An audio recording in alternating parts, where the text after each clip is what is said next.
Hi everyone, I hope you're good guys and welcome for a new video. So today I'm gonna show you how I made my Hypnotic Techno template that I've made during my live stream. This template has been heavily inspired by record label like Soma, Planet Rhythm, Clergy, all this kind of hypnotic raw techno, if I can say so. So in this video today I'm gonna explain each element, how I made each element, what each element does on the track, and then next week I will make another video where I will talk a bit more about the global arrangement, all the automation that I've made, the variation, the mixing and the mastering. So before to dig into it, just let's have a listen at one part of the track, which sound like this.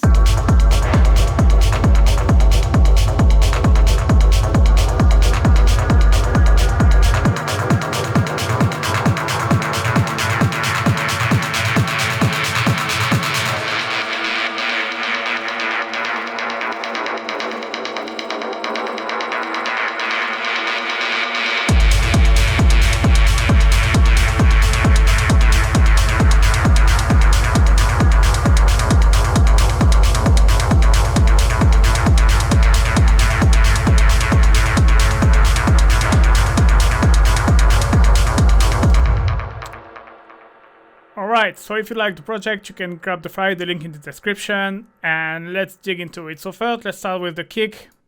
So, which basically, when it's in solo, start like this. So as you can see, it's a 909 kick from one of my library. It sounds like this, like classic 909 kick.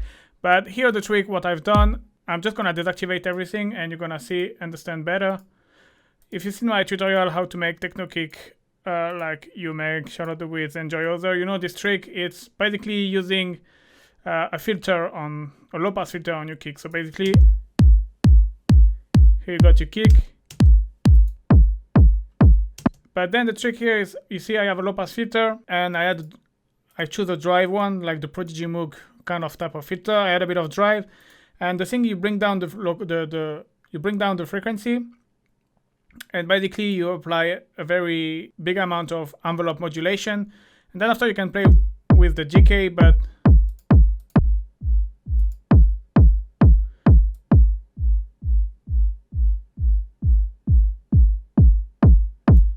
and yeah, the cool thing is you can experiment with the resonance, the frequency. Like it works really well with 909 kick. And yeah, just experiment with, and yeah, that's what I've done as the base of my kick. Then so this air bass device, just add a bit of sub and make the kick a bit heavier. It's basically a corpus device that I've kind of made a present of my own. I renamed it air bass because basically it's kind of adding harmonic in the low frequency. But as you can see, it's just a very slight amount. It's very little. Then I have dynamic tube. So, like the same name, you have this nice tube distortion who add a bit of warmth and a bit of body to your kick, and you get this characteristic tube distortion as well. Then we have kick punch.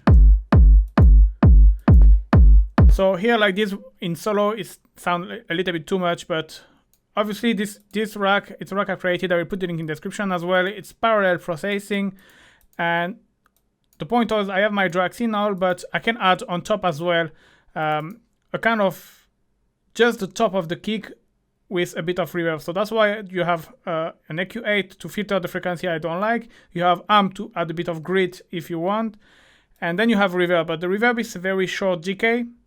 And if you solo, so you get this, and this is very nice to make you kick a little bit brief, help you keep cut through the mix. So yeah, that's what I've done with this one, but let me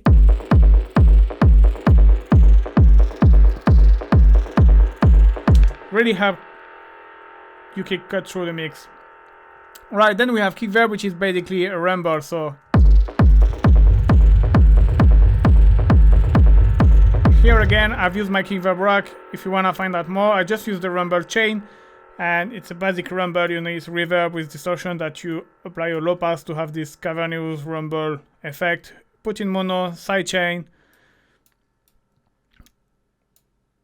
I'm not gonna spend too much time on this because it's kind of a classic thing. Then just make sure bass in mono under 120 Hz and the limiter. And alright, that's it for the kick. So let's jump into the hats. So the hats, you can see you have hats, close hi-hat 2, open hi-hat. The reason why it's because the close hi-hat 2 and the open hi-hat, I wanted to have a different process. So that's why I didn't put it in the same drum rack than the close hi-hat and the ride, like you can see here.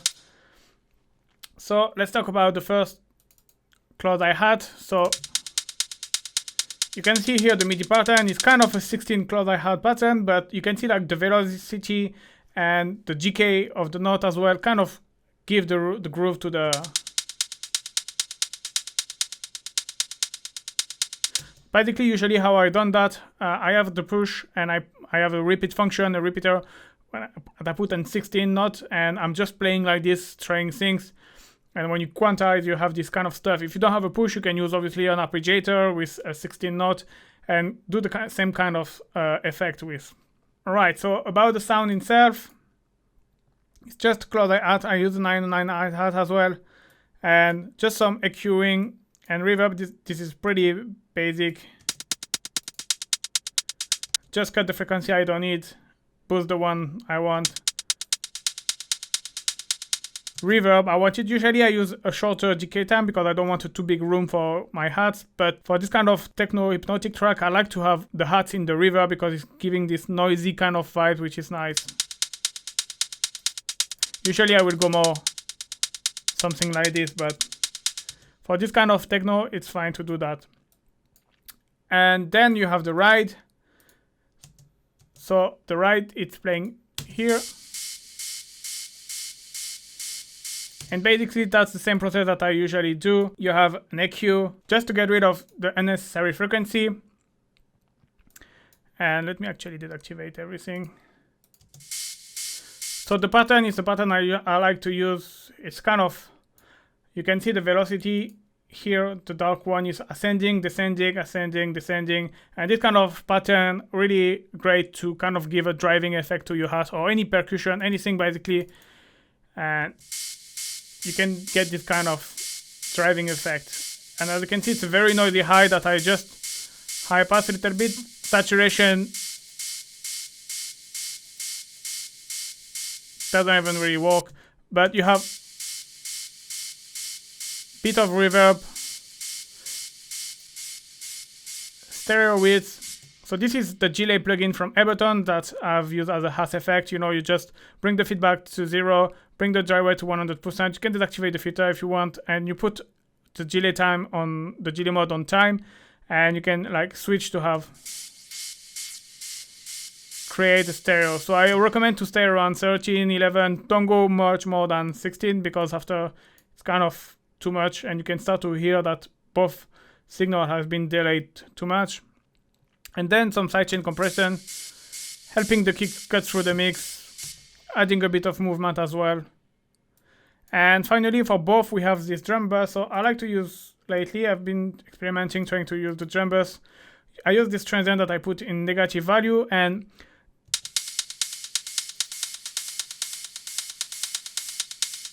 it's kind of making everything sharper. Basically, what it does is kind of reducing the tail of the reverb, and so it's less reverb tail, so less mess for your mix, giving space for other elements. It's no overlapping other element. And you can ask me why I don't just reduce the GK of the reverb, but this way I can have my hats or my ride with sounding like with a reverb with a long GK, but without having the tail. I don't know if you get what I mean, but it's kind of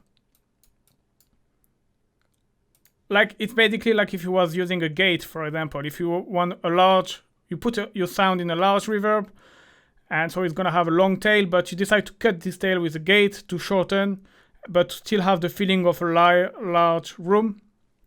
And that does pretty much that. Alright, that's it for the hats. Then we have the Clergy hat 2. So this one I separate differently because I had something special in mind. So it's basic 16 Clergy hat. As you can see here, everything has the same velocity. But I use this velocity device in random a little bit to kind of, you can hear the velocity is always changing. And the reason why I've done that is because I wanted to dip in a longer reverb. Like I was treating this cloud hi-hat like if it was a ride, basically. It's kind of acting like a ride, and this is something I really like as well. And what I was telling you with the first cloud hi-hat, putting cloud hi-hat with a reverb which has a longer decay time is really nice for this kind of techno. You have to obviously be a bit more minimalist and don't overdo it, but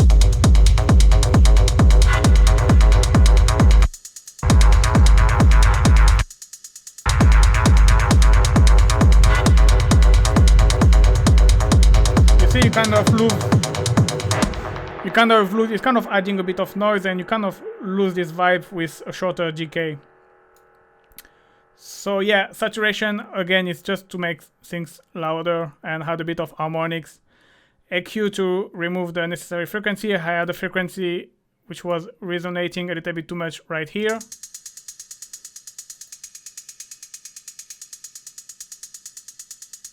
That's why I remove it. GK with reverb with a long GK time. And then drum beats. Exactly the same, a bit of drive crunch, but the main thing is the transient again to kind of sharpen everything.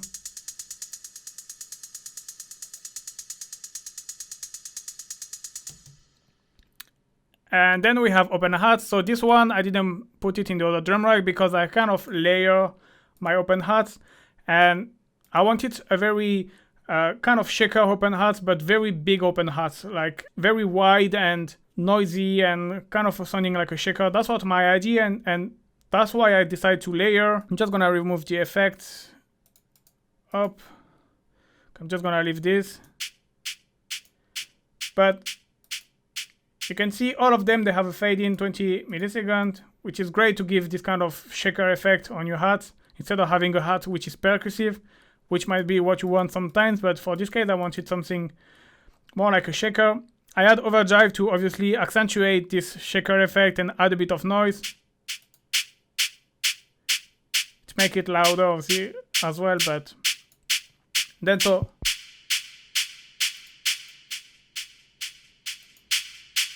making it a bit more aggressive. So here I have this stereo rack. What I wanted to do with this open hats, it's basically to have it everywhere on the side and in the middle, but obviously you usually have to choose because you have problems. So here I have the dry chain where it's in the middle, and here I have the stereo chain. So basically I use the same hats effect done with the right to bring my hats on the stereo side. Here's stereo, here's more mono. And the thing is, I add this frequency shifter because if I don't have this, it's kind of creating phase issue. So you can hear. And you can tell me, yeah, but just change the delay time here.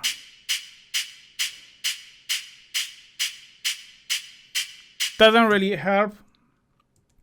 And the only way I found to kind of solve that is to pitching up a little bit your signal. So this way,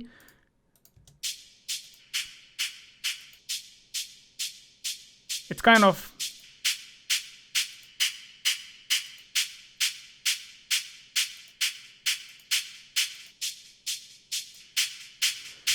and like this you have a very nice delay fully on the side and in the center.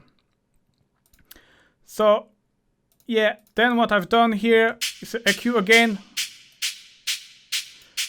Very annoying frequency resonant that I removed. High pass filter to get rid of all of the low unnecessary frequency. And then drum bus again, a bit of drive and sharpen the transient a little bit. So then we have the clap. So the clap basically was to add a bit of different kind of groove. I was feeling was missing a percussion on the track, and I decided to add a classic 909 hat. It's just playing like from time to time. And classic 909 hat, what I've done, I filter it a little bit. I didn't want it like to have this very snappy, clear and bright 909 clap. I want something a bit darker, so that's why I filter it a little bit. And here the big thing is the ping pong delay, which is filter as well. So keeping this dark vibe. And yeah, that's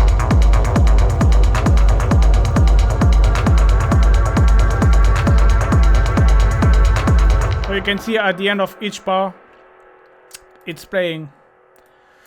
Then we have this, wait, let me check. I don't think I forgot anything. Yeah, no. Then we have this clap fill, which I should have called clap roll actually, but basically it's the same clap, but obviously you can see here it's playing like a snare roll, and it's just to add tension during the break.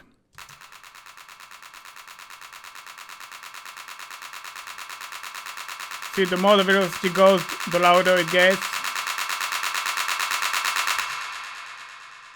And there is some reverb. There is other effect that you hear, but it's because of the break. It's some master effect. I will come back to it later.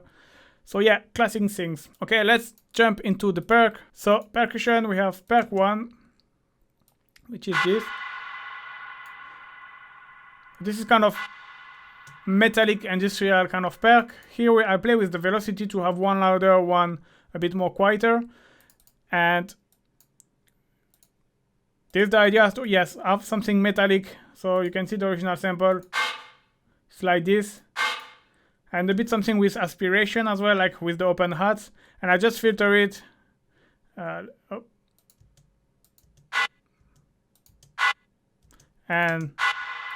a long reverb with 35 decay time.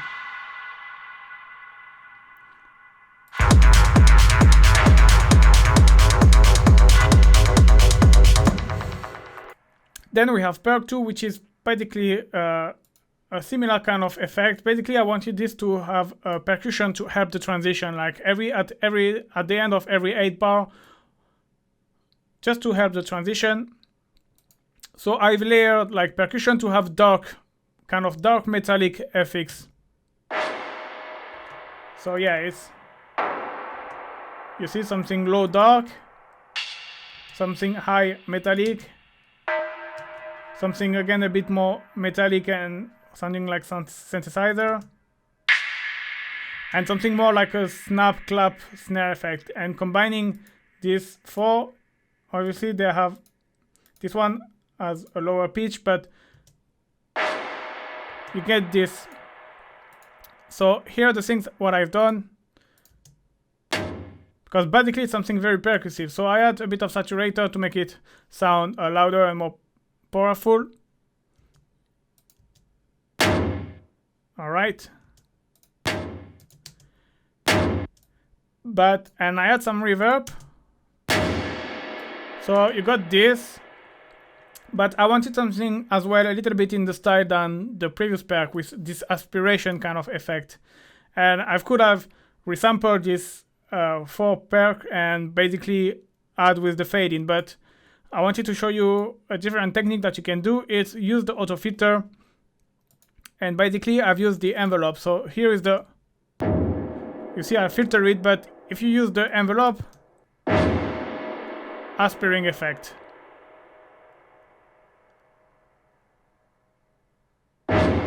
Because basically what it does is just like open your filter like this. But yeah, really nice way to have a different kind of vibe to your perc, and then a high pass filter to just get rid of all of the unnecessary frequency. And yeah, that's it for perc 2. Then perc 3 is this. So the idea behind that was to have like a percussion which is moving around your head, a little bit like in the middle between an ambient sound and the percussive sound, and just something which is here, turning around, adding variation, adding movement, adding a bit of life to your track. So just gonna remove the effect to let you, it's basically not that much. I mean, not that much. So the MIDI pattern, again, I've exactly done the same method with the push and a repeat. So that's just something I play live. There is no really explanation, but I play live until I find something I like. But you can see like the same pattern is repeating anyway. It's like the one off beat and the one just before off beat. According to the velocity as well, it's changed the groove. But here the thing is, I add a bit of saturation to make it a bit louder. I apply as well a bandpass filter, because it was too clear and too noisy. I wanted something a bit darker, like the same thing for the clap. Then a bit of delay. Straight away give a bit more groove, more movement. auto pan, which is basically gonna make you move from the left and right. So that's really nice too. And reverb. High pass filter because I really want to be subtle. I don't want to take obviously all of the spectrum, and a bit of sidechain.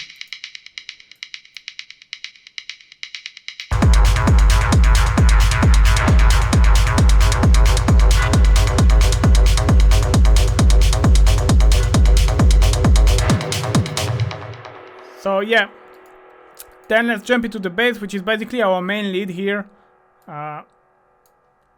which is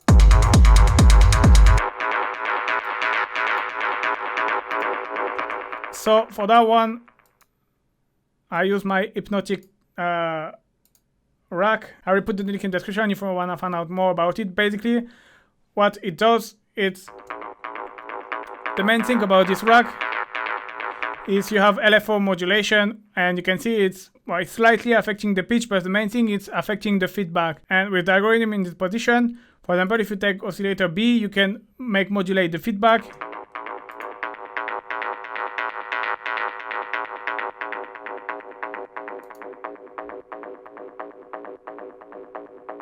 And it's kind of making modulate and change the feeling of your scent. So obviously here you have the filter modulating, but if you want to find out more about this rack and exactly how it does, I will put the link in the description. It's mainly a square waveform sounding kind of sound, and you see you have a low pass filter with a bit of envelope to get this kind of sound.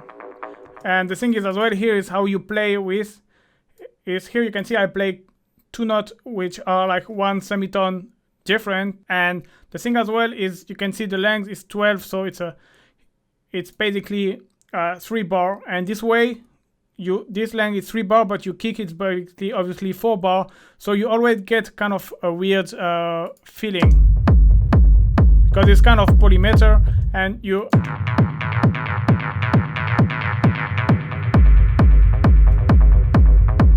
never have the same kind of pattern. Even though it's the same, you have this kind of feeling that the bass is always different, it's always evolving, and that's obviously really great for hypnotic techno. So yeah, and then after it's just some EQing, all the time same, getting rid of the frequency I don't like, boosting the one I feel like need to be put in the front. This again is one of my racks, it's called Fautzi. It's basically compression, saturation, bright key, which is a resonator, which is helping, and you have drum bass, but I didn't use it. But yeah, it's just like adding, making things louder. And then on the EQ and some sidechain. So that's really our main lead. That's really what's evolved along the track. You can see the filter. That's really what guides the track. Let's jump into the pad. For the pad, I wanted like a weird detune ambient pad, something sounding very weird, a bit like in a horror movie, if I can say so. So for the patch, I use operator. As you can see, it's in FN mode, so all oscillators are modulating each other, all are sine. And then I just tweak until I found something I found interesting. And one thing you can notice is you have a slight pitch modulation. But what does the job as well is the slight detune between each oscillator.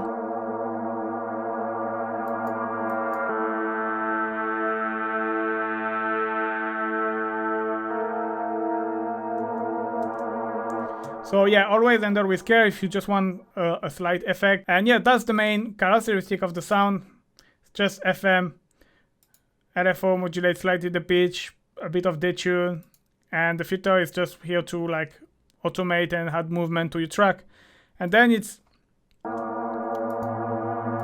EQ to get rid of the frequency I don't need.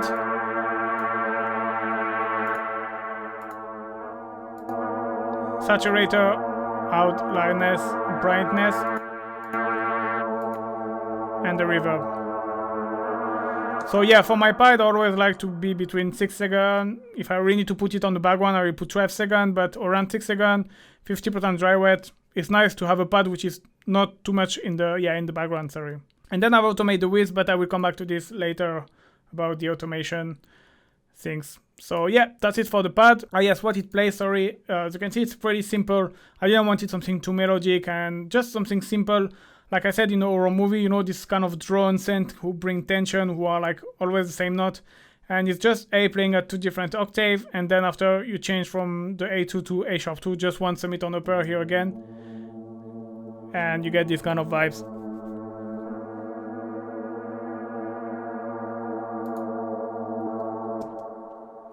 Alright, now let's jump into the main ambience. So here we have a kind of quite complex patch. As you can see, there is a lot of modulation going on.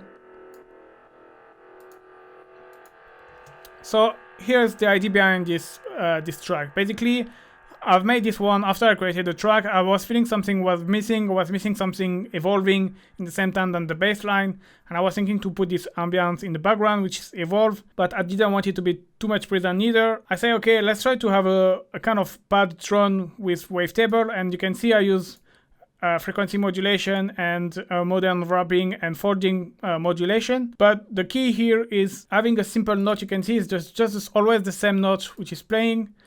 And instead of making evolving the note or the pitch, it's nice to making evolve the character of the thing in a different way and in a more subtle way. So that's why I add a bit of modulation here, wrap and folding, and I have a bit of FM modulation. And what I've done is basically I've automate with LFO all of this parameter. I have automate as well the wavetable position, making it moving. So you can see that it's always moving. If I remove the LFO,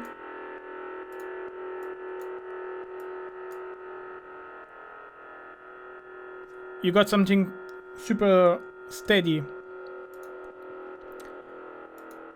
But then as you can see here, the oscillator 1 position and the FM amount, so this one and this one are modulated by LFO1, which is a very slow sine wave LFO, and the LFO2 is the same, but you see the rate is just slightly different, and this way you can get both oscillators have a different wavetable, and both oscillators are modulated by different LFO, which are modulating different parameters. And on top of that, I decided as well to modulate the filter. So the filter, I wanted to kind of have a morphing, evolving filter. So that's why I used first a bandpass, and then I used a high-pass filter. And same, I modulate both with the first LFO, and this way you got your filter moving left, right, and kind of morphing, evolving.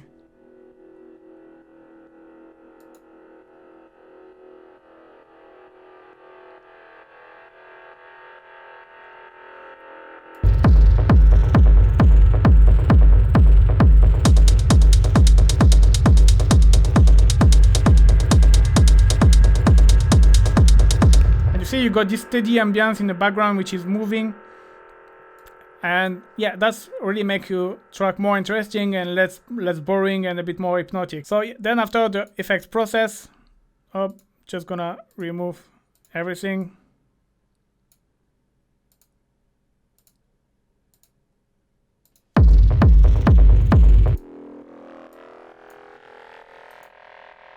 Up your filter, the low frequency you don't need, and the too high frequency saturator to make it louder. And then I use 2 reverb. So why I use 2 reverb? Because one was not enough to put it in the background and to really make it like sound like a drone ambience. So you can see it's a lot of dry wet, a lot of reverb tail. The decay time is it's very long. So like this, you really put it on the background. This 2 frequency was annoying me, so you can see.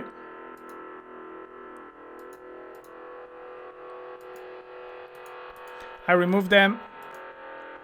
Stereo to put it on the side, leave the space in the middle for other elements, and a bit of sidechain. And then I automate again. I will come back later about all of this automation. But yeah, that was my ambience, my main ambience I call it, because it's kind of can consider like a lead sound as is the pad and the bass. Alright, then we go to the ambience, which are more like less important ambience. You can see this is kind of noisy. So I played this 2-note, I don't know, was just sounding good. But because you can see it's just a very noisy pattern. I used the Vinyl Soft wavetable.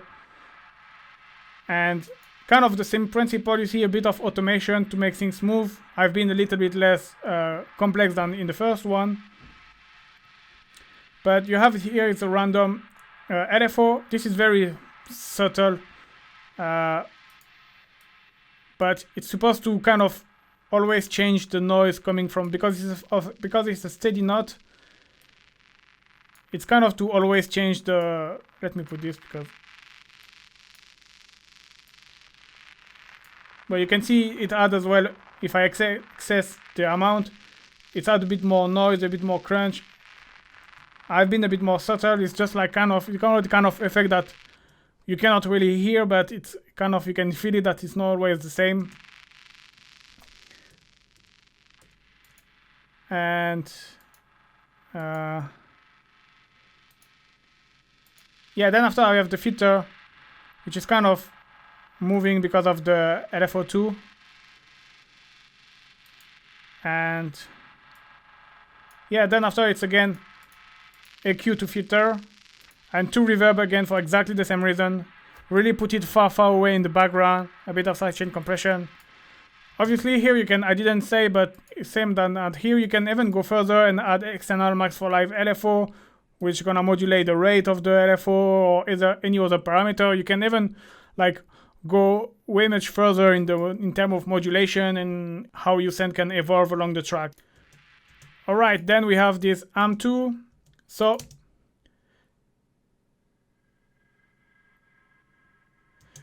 this, as you can see, it's like the gain is always at 0, but from time to time I automate. The reason I had this ambience, but was too much ambience already. It was too many ambience and was just messing everything around.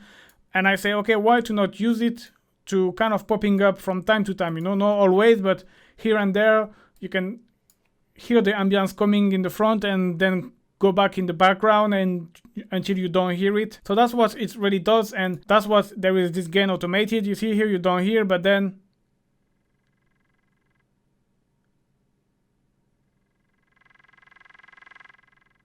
you can hear it. And this, when you put reverb, it's a good way to have this effect.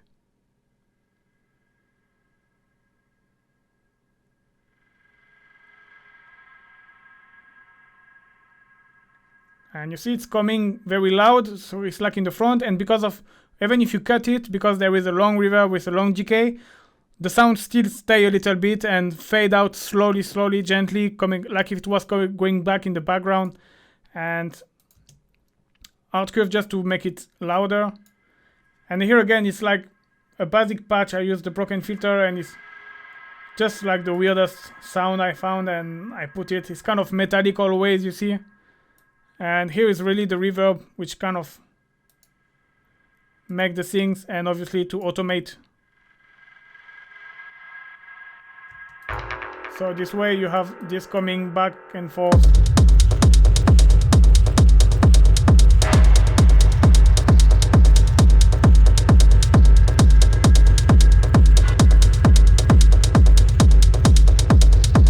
So very subtle, but it's always at this nice little variation and keep your sound interesting along the track. So yeah, and the note playing is like usual the same.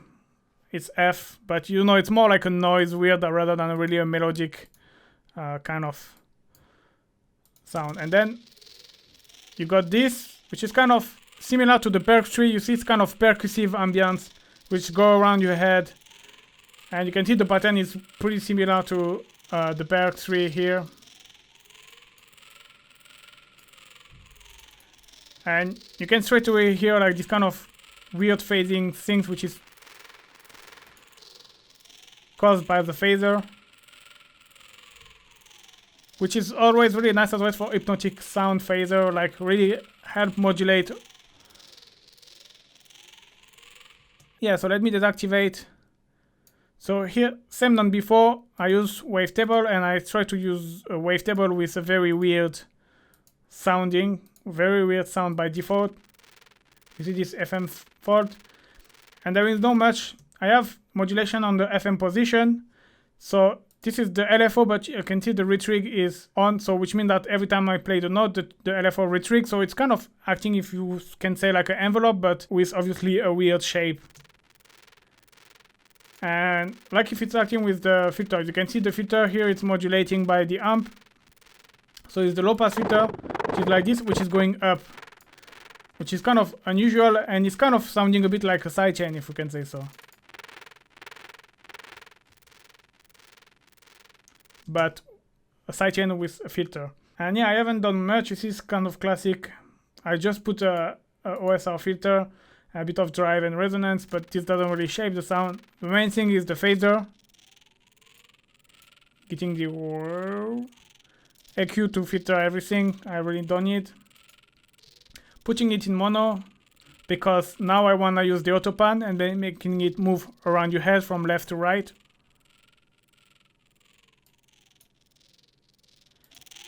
Saturator makes things louder, brighter for loudness purpose. A bit of echo to give movement. Ping pong.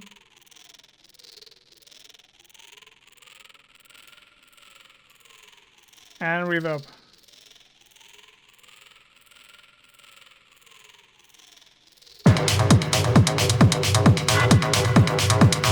So that's the bassiest part of the track, so it's maybe not.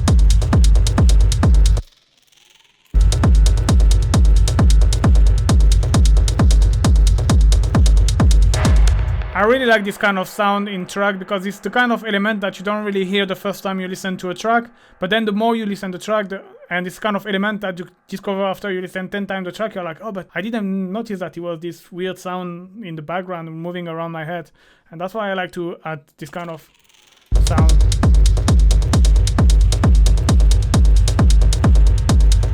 And yeah, so then you have this noise.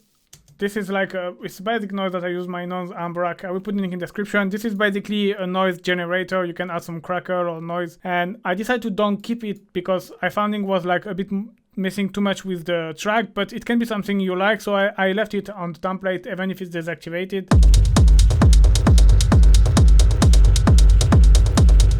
If you want to add this kind of lofi noise vibes to your track, it's there.